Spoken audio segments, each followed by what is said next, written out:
Our next speaker of the evening is a wonderful man who shows such hospitality every time we go to India.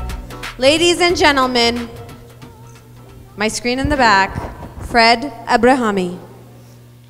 Fred Ebrahimi is a serial entrepreneur and the former CEO of Quark Software.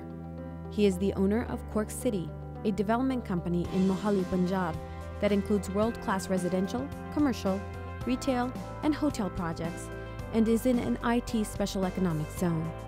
He began his journey in 1986 when Fred and his partner Tim started the development of Quark Express. More than 5 million copies were sold, generating several $1 billion in revenue.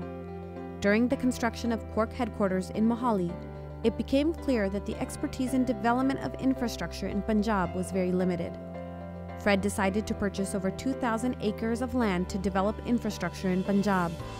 To achieve this, Quark City was created with a staff of engineers, architects, accountants, and other professionals, in turn creating a workforce with a marketable skill. He is the father of IT parks in Punjab and a man who has given back to our community. Ladies and gentlemen, Fred Ebrahimi. Good evening, ladies and gentlemen. I'm truly honored to be in front of such an amazing audience. Thank you for inviting me. I usually talk too much, but I was told I'm on a leash.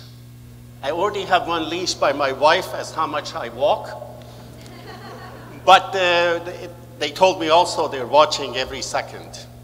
So I put the items that I have to talk to so I don't forget it.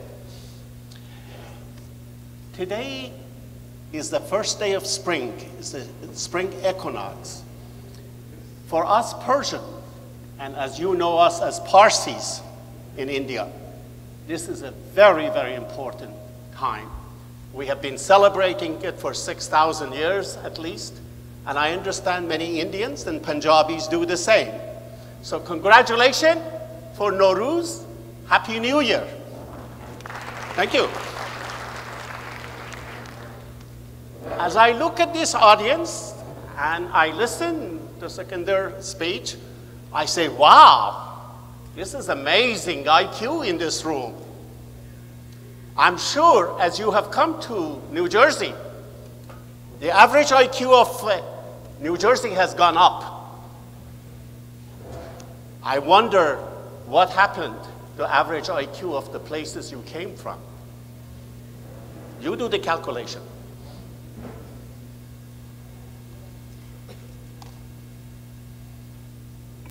You see, you're so smart that you increase the average. That's what entrepreneurs are about.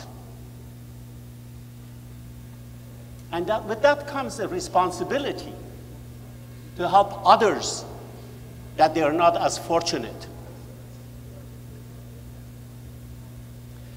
I believe you don't do anything in life that affects other people without consulting them, without talking to them, without being in their shoes and looking at it from their point of view. So I did a little survey, and it seems to me the interest was, for some people at least, to know how in the world I did what I have done. So I'm going to very briefly and fast share with you some of my failures and so-called successes. But before I get there,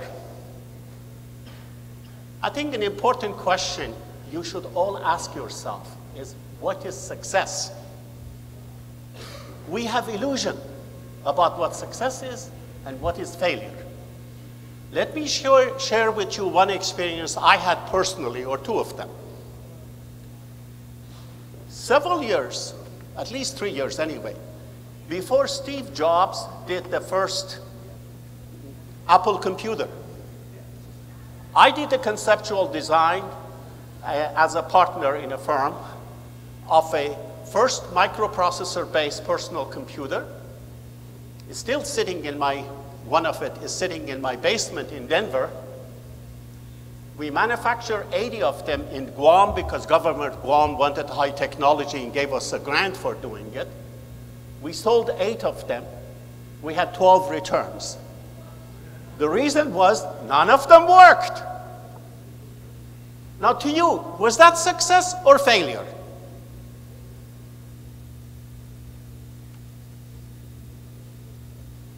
Success is not always measured by spreadsheet and bank accounts. It is not always what other people think of you.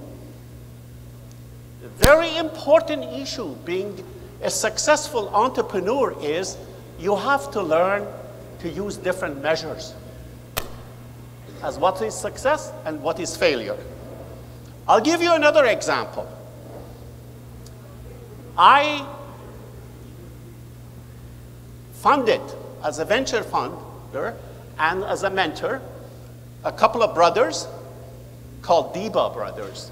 They came with their predecessor, the first version of iPad. We had, beside me, there was LG and Samsung as partners because I thought we need to have somebody who has better understanding of me in manufacturing. The company could never work. They could never come with a product. And this is my point. Execution is extremely important. So we found an idiot in Sun Microsystem and sold it to them for $30-some million and made some money. Was that success or failure? I don't think so. I don't think that was success just because we made some money. Look at what we lost. So before anything else, let's make sure we understand what success and failure is. But anyway, there are some fundamental issues that you need to be successful, in my opinion. You have to be truthful, especially to yourself. The worst thing is to lie to yourself. So if you feel good about something, if you believe in something, go at it. Don't lie to yourself. And if you're bad at it, admit it. I think that's what you were talking about. Know your strength. Don't lie to yourself. And don't do something because somebody else has told you to do that and you are not happy with it.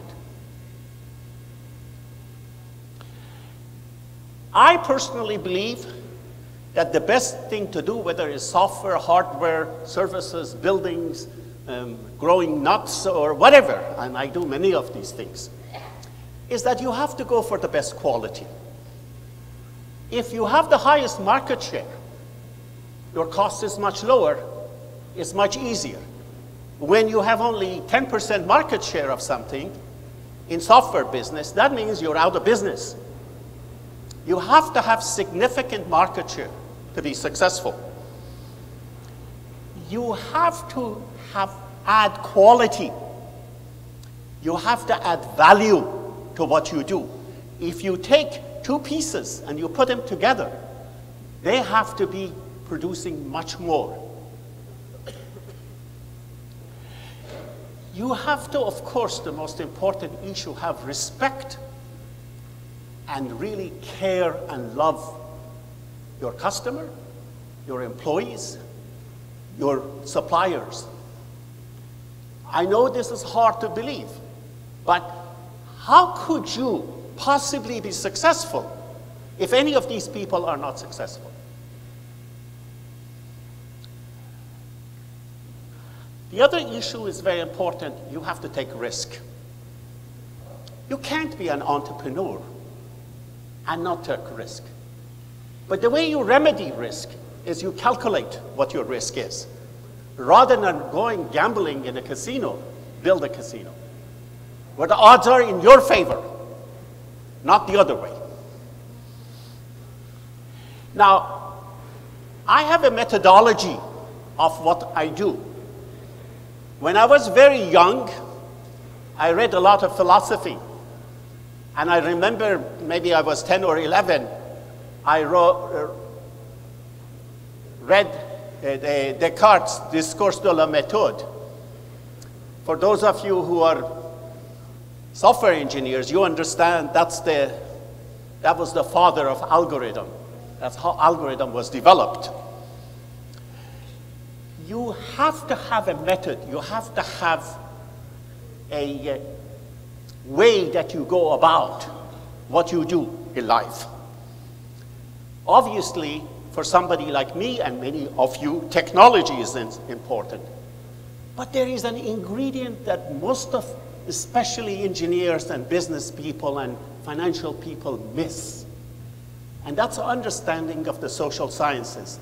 That's an understanding of humanity. You know, there is a reason why people buy iPhone versus Nokia. And it doesn't matter, Microsoft buy Nokia, it's not going to change that.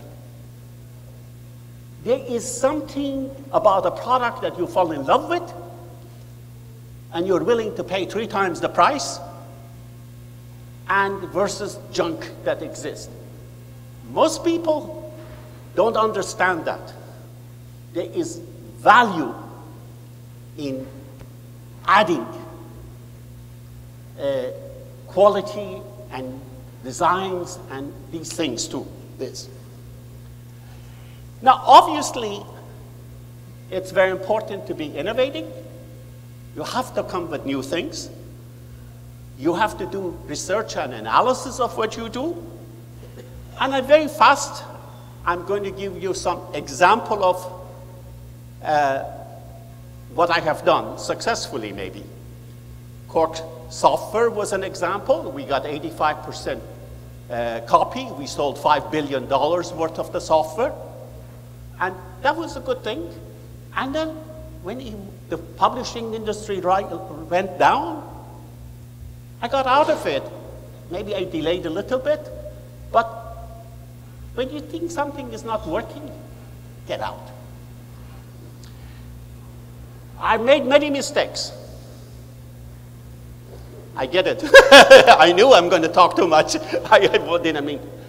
But I think the most important things that is dear to my heart is what we are doing in India. We have created thousands of jobs directly. Many, many people in IT industry, at least from northern India, somehow or another were associated with us. That to me is ultimate success.